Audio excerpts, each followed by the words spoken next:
சிவகாமியின் சபதம் பாகம் 4 35ஆம் அத்தியாயம்.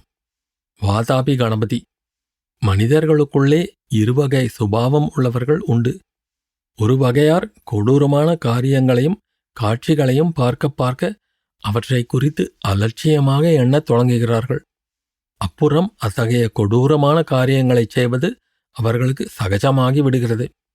ஆரம்பத்தில் பரிதாபம் அளிக்கும் சம்பவங்கள் நாளடைவில் அவர்களுடைய மனத்தில் எத்தகைய உணர்ச்சியையும் உண்டாக்குவதில்லை. இன்னொரு வகை சுபாவமுள்ளவர்களும் இந்த உலகில் இருக்கிறார்கள்.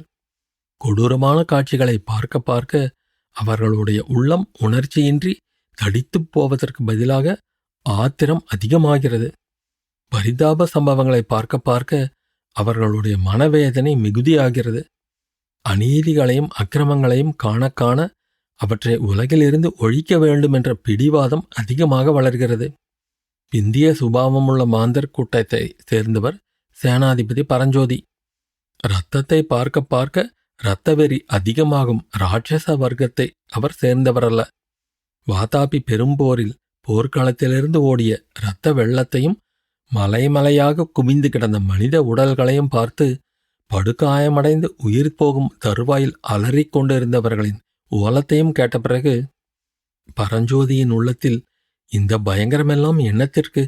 மனிதருக்கு மனிதர் கொடுமை இழைப்பதும் கொன்று கொண்டு சாவதும் எதற்காக என்ற கேள்வியும் எழுந்திருந்தன. அத்தகைய மனநிலைமையில் சிவகாமி தேவியின் ஓலை வரவே அதில் எழுதியிருந்த ஒவ்வொரு வார்த்தையும் உண்மை என்று அவருக்கு பட்டது. மேலும் அவ்வித கொடுஞ்செயல்களில் தம்மை புகவொட்டாமல் தடுத்தாட்கொள்வதற்காக இறைவனே சிவகாமி தேவியின் மூலம் அத்தகைய உபதேசத்தை செய்து அருளியதாக அவர் எண்ணினார். இல்லாவிடில் மாமல்லருக்கு நேராக எழுதாமல் ஆயனர் மகள் தமக்கு அந்த ஓலையை எழுத வேண்டிய காரணம் என்ன? சிவகாமி தேவியே தமது சபதத்தை நிறைவேற்ற வேண்டிய அவசியமில்லை என்று சொல்லிவிட்டபடியால் மாமல்லரும் அதற்கு உடனே இணங்கி விடுவார் என்று பரஞ்சோதி கருதினார். புலிகேசி 10 வருஷங்களுக்கு முன்னால் பல்லவ நாட்டில் செய்த கொடுமைகளுக்காக இப்போது வாதாபி நகரின் ஜனங்கள் மீது பழி தீர்த்து கொள்வதில் யாருக்கு லாபம்? மேலும் இத்துடன் போகும் என்பது என்ன நிச்சயம்? 10 வருஷங்களுக்கு முன்னால் புலிகேசி பல்லவ நாட்டில் செய்த அக்கிரமங்களுக்காக இப்போது வாதாபி மக்கள் மீது நாம் பழிவாங்குகிறோம். அதே மாதிரி இன்னும் சில வருஷம் கழித்து சளுக்க வம்சத்தார் மறுபடி பல்லவ நாட்டின் மீது பழிவாங்க பிரயத்தனப்படலாம் அல்லவா? நாட்டை ஆளும் மன்னர்கள் தங்களுடைய சொந்த கௌரவத்தையும் குல கௌரவத்தையும் நிலைநாட்டுவதற்காக ஒருவரை ஒருவர் பழிவாங்க முற்படுவதனால் இருதரப்பிலும் குற்றமற்ற ஜனங்கள் அல்லவா சொல்ல முடியாத எத்தனையோ அவதிகளுக்கு உள்ளாகிறார்கள். இப்படியெல்லாம் சேனாதிபதி பரஞ்சோதியின் உள்ளம் சிந்தனை செய்து கொண்டிருந்தது. இடையிடையே மாமல்லர் விடுத்த கூரிய சொல் அம்புகளின் நினைவு அவருக்கு வேதனை அளித்துக் கொண்டிருந்தது. மாமல்லருக்கும் தனக்கும் உள்ளமும் உயிரும் ஒன்றே என்பதாக எண்ணி மனப்பால் குடித்துக் கொண்டிருந்ததெல்லாம் பொய்யாக அல்லவா போய்விட்டது. தம்முடைய யோசனையை அவ்வளவு அலட்சியமாக புறக்கணித்ததோடு அவ்வளவு அகௌரவப்படுத்தி பேசிவிட்டாரே. அரச குலத்தினரின் சுபாவமே இப்படித்தான் போலும். அதிலும் அந்த இலங்கை நாட்டான் வந்ததிலிருந்து மாமல்லருடைய சுபாவமே மாறிப்போய்விட்டது. எல்லாம் அவனால் வந்த வினைதான். மாமல்லரிடம் 3 நாள் அவகாசம் கொடுக்கும்படி சேனாதிபதி பரஞ்சோதி கோரியபோது கோட்டை தாக்குதலுக்கு தக்க ஆயத்தம் செய்வதற்காகவே அவ்விதம் கோருவதாக கூறினார். இந்த காரணம் என்னவோ உண்மைதான். ஆயத்தமில்லாமல் ஆரம்பித்து 10 நாளில் செய்யக்கூடிய காரியத்தை தகுந்த ஆயத்தங்களுடன் ஆரம்பித்து ஒரே நாளில் செய்துவிடலாம் என்ற உண்மையை சேனாதி பரஞ்சோதி தமது அனுபவத்தில் கண்டறிந்திருந்தார். எனவே அந்த முறையை தம் யுத்த தந்திரங்களின் முதன்மயமான தந்திரமாக அனுஷ்டித்து வந்தார்.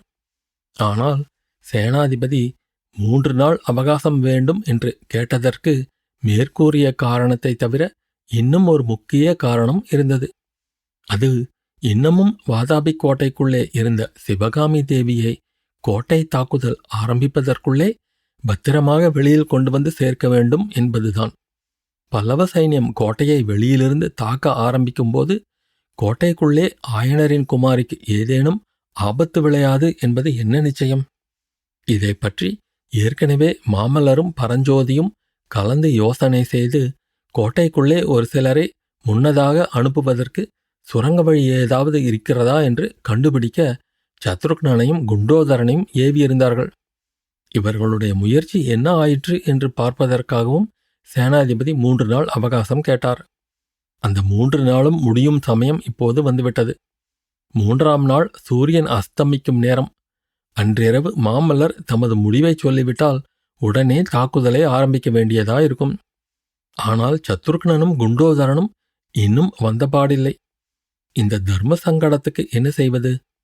மாமல்லர் ஒருவேளை தம் கருத்தை மாற்றிக்கொண்டு சண்டையில்லாமலே கோட்டையின் சரணாகதியை ஒப்புக்கொள்ளுவதாயிருந்தால் நல்லதாய் போயிற்று. இல்லாவிடில் சிவகாமி தேவிக்கு அபாயம் ஒன்றும் நேராமல் பாதுகாப்பது எப்படி? இவ்விதமெல்லாம் பலவாறாக சிந்தனை செய்து கொண்டே பல்லவ சேனாதிபதி வாதாபி கோட்டையின் மதில் ஓரமாக குதிரை மீது வந்து கொண்டிருந்தார். கோட்டைக்கு உட்புறத்தில் ஏதோ சலசலப்பு ஏற்பட்டிருந்ததாக தோன்றியது. இத்தனை நாளும் கோட்டைக்குள்ளே எல்லையற்ற மௌனம் சதா குடிகொண்டிருந்திருக்க, அதற்கு மாறாக இப்போது ஏதோ நானாவித சப்தங்கள் எழுந்து கொண்டிருந்தன. இதனால் பரஞ்சோதியின் உள்ள குந்தளிப்பு அதிகமாயிற்று. கோட்டையின் பிரதான முன்வாசலை அடைந்ததும் பரஞ்சோதி குதிரையை நிறுத்தினார். கோட்டையை தாக்குவதாயிருந்தால் அந்த பிரதான வாசலின் பிரம்மாண்டமான கதவுகளை முதலில் உடைத்தெறிந்தாக வேண்டும். அப்போதுதான் ஏக காலத்தில் அநேக வீரர்கள் உள்ளே புகுவது சாத்தியமாகும். சொற்ப நேரத்தில் நகரை கைப்பற்ற முடியும். இதற்கு வேண்டிய ஏற்பாடுகள் முன்னமே செய்யப்பட்டிருந்தன. எனினும் கடைசி முறையாக யானைப்படை வீரர்களுக்கு கட்டளையிடுவதற்கு முன்னால் ஒரு தடவை அந்த வாசலை நன்றாய் கவனிக்க சேனாதிபதி விரும்பினார். எனவே குதிரை மேலிருந்து இறங்கி வாசலை நெருங்கி வந்தார். அப்போது அந்த வாதாபி கோட்டை முன்வாசலில் அமைக்கப்பட்டிருந்த அருமையான வேலைப்பாடமைந்த சிற்பங்கள் அவர் கவனத்தை கவர்ந்தன. அந்த சிற்பங்களிலே கணபதியின் விக்கிரகம் ஒன்றும் இருந்தது. பரஞ்சோதி அதன் அருகில் சென்று கைகூப்பி நின்றார். மனத்திற்குள் பின்வருமாறு பிரார்த்தனை செய்து கொண்டார். விக்னங்களையெல்லாம் நிவர்த்தி செய்யும் விநாயகப் பெருமானே, நாங்கள் வந்த காரியம் நன்கு நிறைவேற அருள் புரிய வேண்டும். என் குருதேவரின் குமாரி சிவகாமி தேவிக்கு எவ்வித தீங்கும் நேரிடாமல் அவரை பத்திரமாய் அவருடைய தந்தை ஆயனரிடம் ஒப்புவிப்பதற்கு துணை செய்ய வேண்டும். என்னுடைய இந்த பிரார்த்தனையை நீ நிறைவேற்றி வைத்தால் பதிலுக்கு நானும் உனக்கு இந்த கோட்டை தாக்குதலில் எவ்வித தீங்கும் ஏற்படாமல் பார்த்துக்கொள்கிறேன். உன்னை என் பிறந்த ஊருக்கு கொண்டு போய் ஆலயம் கட்டி பிரதிஷ்டை செய்வித்து தினந்தோறும் பூஜையும் நடத்துவிக்கிறேன். இவ்வாறு பரஞ்சோதி பிரார்த்தனை நடத்தி முடித்த அதே கணத்தில் அந்த கோட்டை வாசலுக்கு சற்று தூரத்தில் நின்ற பல்லவ வீரர்களிடையே மிக்க பரபரப்பு காணப்பட்டது. கோட்டை வாசலின் உச்சியை பார்த்த வண்ணம் அவர்கள் ஹாஹாகாரம் செய்தார்கள். அது சேனாதிபதியின் கவனத்தையும் கவரவே அவர் அந்த வீரர்களை நோக்கினார். அவர்களில் ஒருவன், சேனாதிபதி, வெள்ளை கொடி இறங்கிவிட்டது என்று கூவினான். சேனாதிபதி தாமும் அவர்களிருந்த இடத்துக்கு விரைந்து சென்று கோட்டை வாசலின் உச்சியை பார்த்தார். 3 நாளாக அங்கே பறந்து கொண்டிருந்த சமாதான வெள்ளை கொடி காணப்படவில்லை. அத்தியாயம் முடிவு.